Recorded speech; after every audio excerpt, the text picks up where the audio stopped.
वित्त मंत्री निर्मला सीतारमण ने राहुल गांधी पर कसा तंज, कहा रेलवे स्टेशन का आपके जीजा जी बन गया। विदेश मंत्री एस जयशंकर बोले, बैठक में शामिल हुए 31 पार्टियों के 37 नेता, अफगान मुद्दे पर सभी एक ही का नजरिया।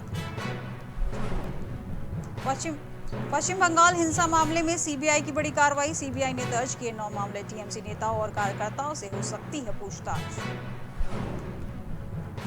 ड्रोन उड़ाने के लिए मोदी सरकार ने किए नए नियमों की घोषणा, रजिस्ट्रेशन से पहले किसी सुरक्षा मंजूरी की नहीं होगी जरूरत। पिछले 24 घंटे में देश में 80 लाख वैक्सीन लगी डोज, आज 47 लाख के पार पहुंचा वैक्सीनेशन का आंकड़ा।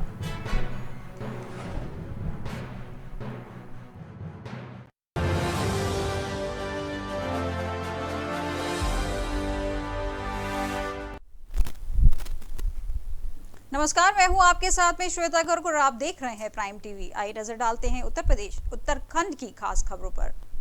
लक्सर के खानपुर विधानसभा में कांग्रेस पार्टी ने हबीबपुर रियासी में एक सभा आयोजन किया। आयोजित सभा में अखिल भारतीय महिला कांग्रेस की राष्ट्रीय महासचिव अनुपमा यादव व प्रदेश अध्यक्ष किसान कांग्रेस सुशील राठी शामिल हुए। कार्यकर्ताओं ने फूलमाला पहनाकर सुशील राठी का भव्य स्वागत किया। अनुपमा रावत ने प्रदेश की भाजपा सरकार पर निशाना साधते हुए कहा कि हम जनता के बीच जा रहे हैं, जहां लोगों में बीजेपी के खिलाफ गुस्सा दिखाई दे रहा है। उन्होंने कहा कि प्रचंड बहुमत मिलने के बाद भी प्रदेश में विकास नहीं पहुंच रहा है और यहाँ के लोगों को झोली खाली पड़ी हुई है, तो इसमें कहीं ना कहीं यहाँ के जनप्रतिनिधियों का बड़ा दोष है।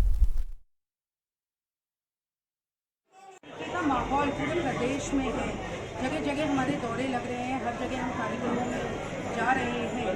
तो जो लोगों में रोष है वो साफ दिख रहा है भाजपा का, क्योंकि लगभग हर क्षेत्र में देखिए 2017 में इतना प्रचंड बहुमत इन्हें मिला।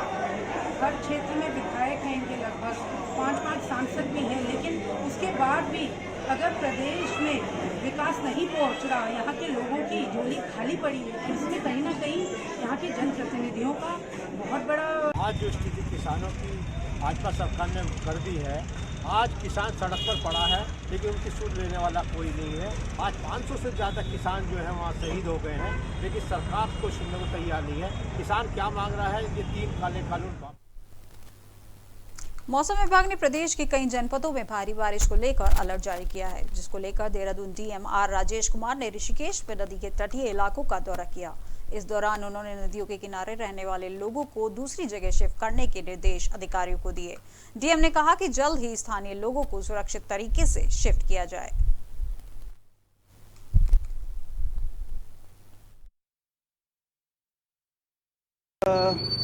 पिछले 3-4 दिनों से रेड अलर्ट जो है जारी है। आज भी रेड अलर्ट है, अगले 2-3 दिन और रहेगा। तो अभी कल परसों काफ़ी बारिश भी हुई थी और नुकसान भी हुआ था। प्रॉपर देहरादून टाउन में भी हुआ था, ऋषिकेश में भी हुआ है, डोईवाला में भी हुआ है। तो कल मैं भ्रमण में देहरादून टाउन में भ्रमण कर रहा था, तो आज इसी परिप्रेक्ष्य में यहाँ पे आया हूँ। और यहाँ पे ये भी बताया गया था कि चंद्रभागा नदी के किनारे कई लोग बसे हुए हैं, उनका भी रिहैबिलिटेशन का लॉन्ग टर्म एक इशू है। उनको हम हमेशा जब भी बाढ़ आती है, जब भी रेनफॉल ज़्यादा होता है, हम उनको डिस्प्लेस करते हैं। रिहैबिलिटेट करने का लॉन्ग टर्म स्ट्रैटेजी अब तक बनाया नहीं है हमने, तो इसी के दृष्टिगत ये विकासनगर तहसील का घेराव करते हुए जनसंघर्ष मोर्चा अध्यक्ष रघुनाथ सिंह नेगी ने नेतृत्व में राज्य आंदोलनकारी कार्यकर्ताओं का प्रदर्शन किया। राज्य आंदोलनकारियों ने एसडीएम को ज्ञापन सौंपते हुए मांग की है कि राज्य आंदोलनकारियों को मानक में ढील देकर उन्हें चिन्हितकरण प्रक्रिया शुरू करने की अनुमति दी जाए। जनसंघर्ष मोर्चा अध्यक्ष रघुनाथ सिंह नेगी ने कहा कि प्रदेश में आज की तिथि में हजारों आंदोलनकारी ऐसे हैं जिनका चिन्हितकरण नहीं हो पाया है, इसलिए सरकार दस्तावेजों में ढील देकर चिन्हितकरण की प्रक्रिया शुरू कराई जाए। हजारों आंदोलनकारी ऐसे हैं जिनका चिन्हीकरण नहीं हो पाया, यानी वो आज भी चिन्हीकरण से वंचित हैं। उनकी मांगों को लेकर के कि प्रदेश के वो तमाम जो आंदोलनकारी जिन्होंने रात दिन बढ़ चढ़ के इसमें भाग लिया था, रात दिन वो गिरफ्तारियां भी उन्होंने दी, लेकिन दुर्भाग्य रहा कि गिरफ्तारी देने का उनके पास कोई प्रमाण नहीं है। कई ऐसे आंदोलनकारी भी जिनका समाचार पत्रों में नाम तक नहीं आया। कतिपय कारण हो सकते हैं, और 1000 आदमी अगर हैं तो समाचार पत्रों में स्वाभाविक है 10, 20, 50 लोगों के नाम आते हैं। और इसी तरह से कई लोग ऐसे हैं जिन्होंने धरना प्रदर्शन रात दिन उसमें पूरा अपना समय खपाया, लेकिन उसके बावजूद भी आज वो वंचित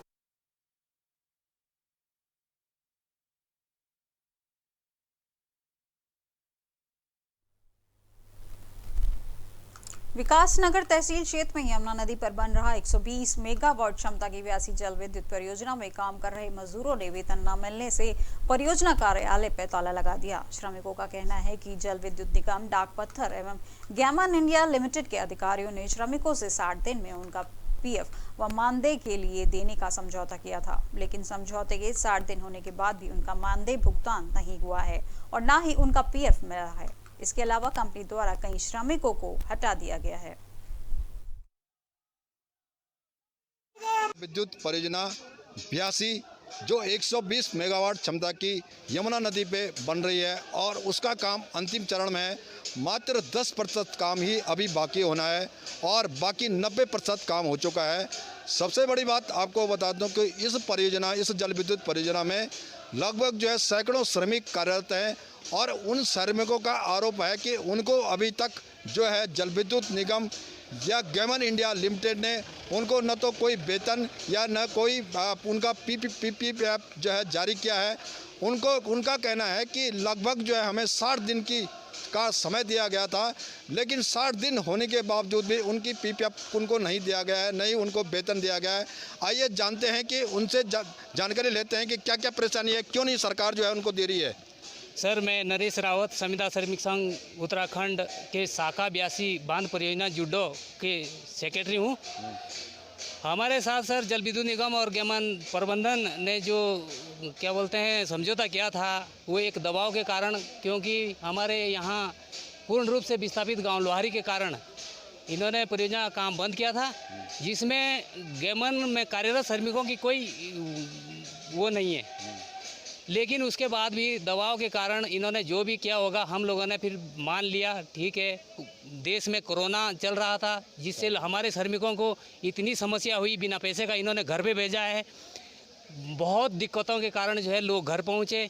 फिर जो समय दिया था, एग्रीमेंट हुआ था हमारे साथ 40 से 45 दिन का, वो भी जो है कल 25 तारीख को पूर्ण हो चुका है। उसके बाद 45 से 60 दिन का दिया था, तो 60 दिन कल पूरे हो गए हैं। तो कल हम आए थे, मैनेजमेंट से मिले, हमें कोई ऐसा आश्वासन नहीं दिया कि भाई आपको आज मिलेंगे, कल मिलेंगे। इसलिए हमने कल ही लेटर दे दिया था कि भाई हम कल से जो है तालाबंदी करेंगे, क्योंकि श्रमिक इतना परेशान है सर। हम अपने बच्चों को स्कूल नहीं भेज सकते हैं। बड़े मुश्किल से 2 साल के अंदर में जो है स्कूल खुले थे, हमारे बच्चे घर पे सड़ रहे हैं इस समय, और हम लोगों की समस्या समझ नहीं रहा है जल विद्युत निगम, ना हमारा गैमन प्रबंधन। और आज हमने आपके सम्मुख हमने तालाबंदी कर दी है। गैमन मैनेजमेंट ने पहले ही अपने गेट पे ताले लगा रखे थे सुबह, ताकि हमारे पास कोई बाहर से व्यक्ति ना आए। इसलिए फिर हमने भी जो है। आप क्या कहेंगे? आप एक सर ऐसा ना, हमको 2 महीने से ऊपर हो गए डेली। हम पहले 11 तारीख डेट दी हमको, फिर 15 तारीख डेट दी। चाहते हैं आप? हमको पूरी पेमेंट चाहिए हमको, ये चीज़ है। जब तक पैसा, जब तक हमारे काम। सचमुच जो श्रमिक हैं उनका पीपीएफ नहीं बना है और यहाँ तक कि उनकी सैलरी अभी तक जो है गैमन इंडिया लिमिटेड या जल विद्युत निगम ने नहीं दी है। अब देखना है कि आने वाले समय में इन श्रमिकों का चूल्हा जो है कब बाजपुर के बेदखेड़ी गांव में रहने वाले हिंसा सिंह, वरयाम सिंह और वन विभाग के राजस्व विभाग पर गंभीर आरोप लगाए हैं। हंसा सिंह ने का आरोप है कि उनकी जमीन पर वन विभाग और स्थानीय प्रशासन की मिलीभगत से अवैध खनन कराया जा रहा है, जिसकी वजह से राजस्व विभाग को करोड़ों का चूना लगाया जा रहा है। मामले को लेकर कई बार अधिकारियों से शिकायत की गई है, लेकिन कोई भी कार्रवाई नहीं की जा रही है। इसके अलावा दबंग खनन माफिया उनके और उनके परिवार को जान से मारने की धमकी भी दे रहे हैं।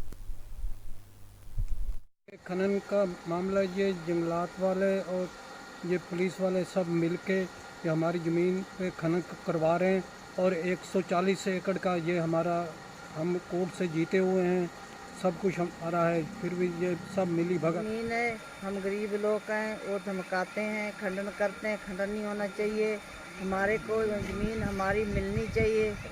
सरकार के तरफ हम सब जगह से जीत रहे हैं। हम गरीब हैं, कार्रवाई वो बड़े लोग हैं, वो कार्रवाई करते हैं, वो धमकियां देते हैं हमारे को, हमारा हिस्सा हमारे को मिलना चाहिए।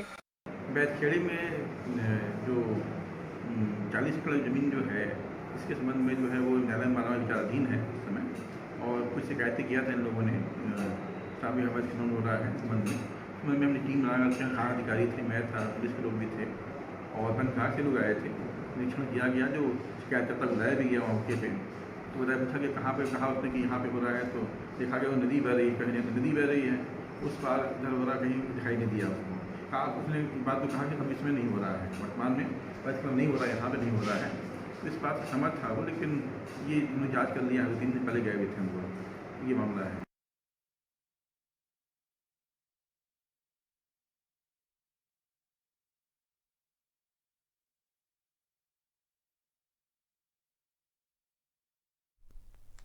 अवैध खनन पे अधिकारियों का क्या कहना है?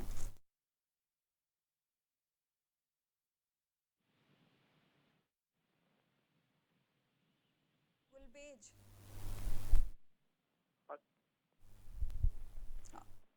आपकी आवाज नहीं मिल पा रही है।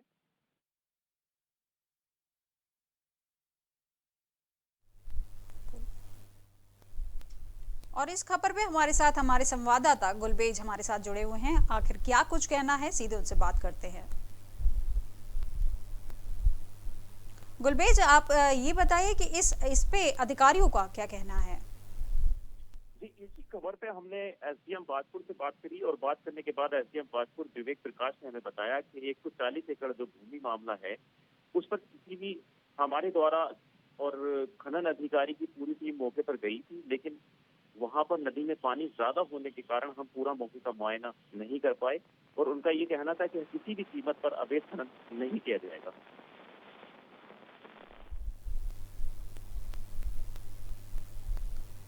हमारे साथ खबर पे जुड़ने के लिए गुलबेज आपका बहुत बहुत धन्यवाद।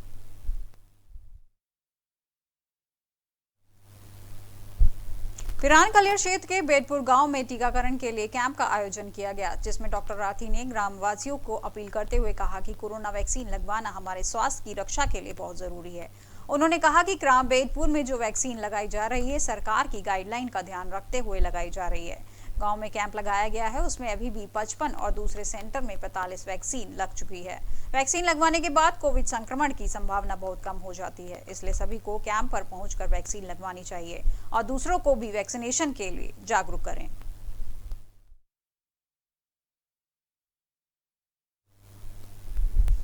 भारतीय किसान यूनियन के बैनर तले आज सैकड़ों कार्यकर्ताओं ने राष्ट्रीय राजमार्ग को जाम कर दिया। भारतीय किसान यूनियन के सैकड़ों कार्यकर्ता हरिद्वार एसएसपी का घेराव करने के लिए जा रहे थे, लेकिन उन्हें बीच में ही रोक दिया गया। रास्ते में रोके जाने से गुस्साए किसान धरने पर बैठ गए और जमकर नारेबाजी शुरू कर दी। पुलिस के लाख समझाने के बाद भी किसान नहीं माने और रुड़की देहरादून राष्ट्रीय राजमार्ग को जाम कर दिया। मध्य प्रदेश अध्यक्ष चौधरी सुदेश पाल, हमारे राष्ट्रीय अध्यक्ष जी का आह्वान हुआ था भाई एसएसपी का घेराव करना। उन्होंने कम से कम 8 दिन पहले चला कर दी थी और ये एसएसपी साहब ने आज तक ऐसा नहीं कराया। भाई इसके बीच में जो पूछ रहे थे भाई क्या मामला कैसे नहीं, उसका समझौता हो जाता। सहारनपुर के एसएसपी तक हो जाता ऐसा ही मामला। उन्होंने फर्जी कह दिया था भाई आप बैठ कर बात कर लो, जो आपका समाधान होगा। हमें समाधान तो करवाना और वहाँ कहीं ज़मीन थोड़ा लेनी हो जाएगा। आज हरिद्वार कप्तान के यहाँ पुलिस और जनता के बीच में कोई तालमेल नहीं बैठ रहा, जनता ज़्यादा परेशान है। इसलिए राष्ट्रीय अध्यक्ष की आवाज़ पर कप्तान साहब के पास मिलने के लिए जा रहे और लोगों की समस्या हल कराने के लिए हम सब लोग बैठे। अध्यक्ष उत्तराखंड अध्यक्ष जो मोदी जी का जो है हमारे राष्ट्रीय अध्यक्ष जी है, उनका आदेश था कि एसएसपी साहब का घेराव है। देखो हमारे उत्तराखंड में हमारे ज़िले हरिद्वार में लोगों का बहुत हरण हो रहा है। पुलिस बहुत बुरे तरीके से जो है हरण कर रही है। लगातार हो रही बारिश के कारण उत्तराखंड के पहाड़ बेहाल हैं। भूस्खलन के कारण जगह जगह पर मार्ग बार बाधित हो रहे हैं। चमोली का जोशीमठ मलारी राजमार्ग तमाम कोशिशों के बावजूद नहीं खुल पाया। पहले से ही मौसम विभाग ने अगले 3 प्रदेश के ज्यादातर इलाकों में भारी बारिश की चेतावनी दी है। चमोली में नीति घाटी के लिए पैदल मार्ग से एसडीआरएफ और एनडीआरएफ की मौजूदगी में ग्रामीणों की पैदल आवाजाही कराई जा रही है। एसडीआरएफ के हेड कांस्टेबल मंगल सिंह भाकुनी ने बताया कि तमस जोशीमठ में एसडीआरएफ द्वारा स्थानीय लोगों को रोप द्वारा रेस्क्यू किया जा रहा है।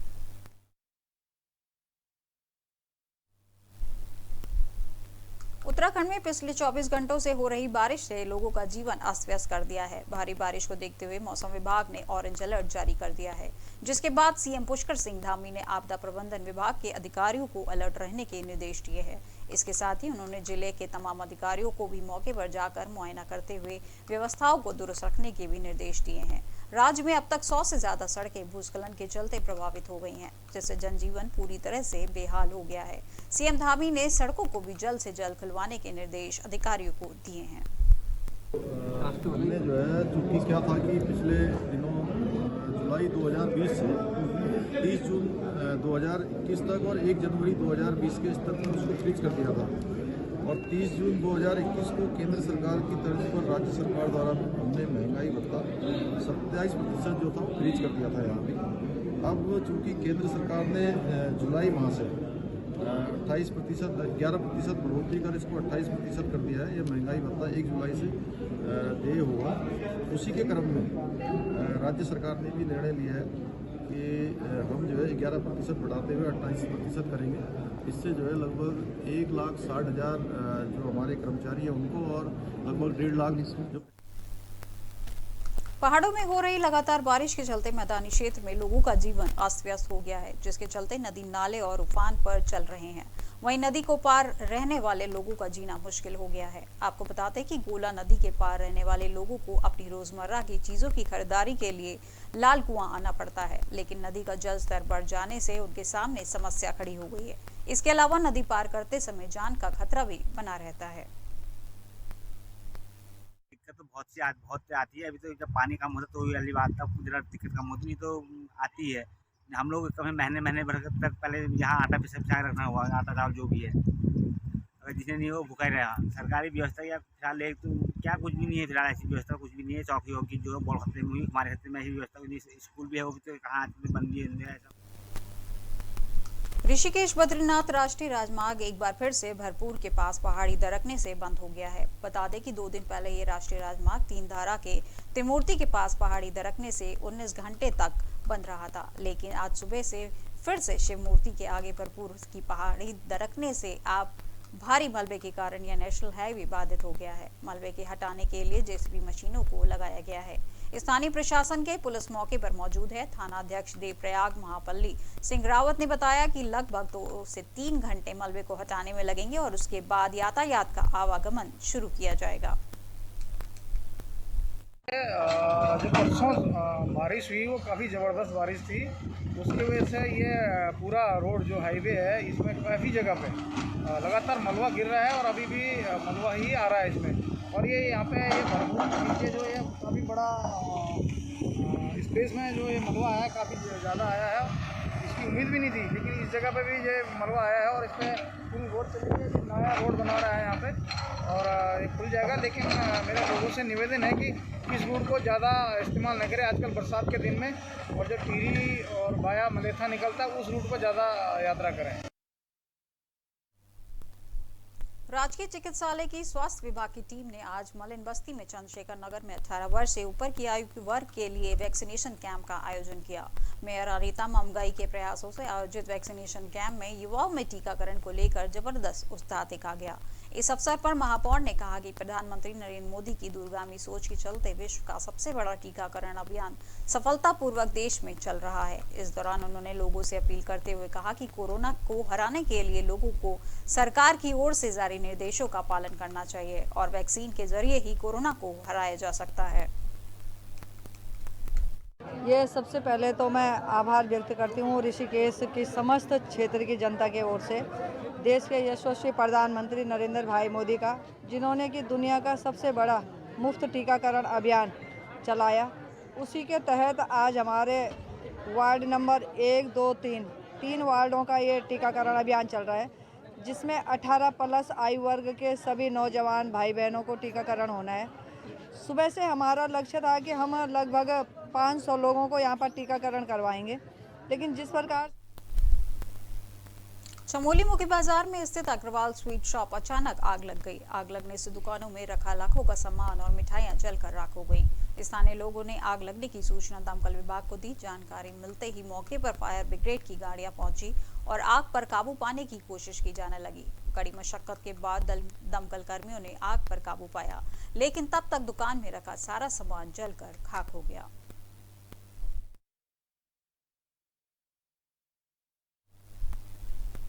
उत्तराखंड की बुलेटिन में बस इतना ही और अधिक खबरों के लिए देखते रहिए प्राइम टीवी। नमस्कार।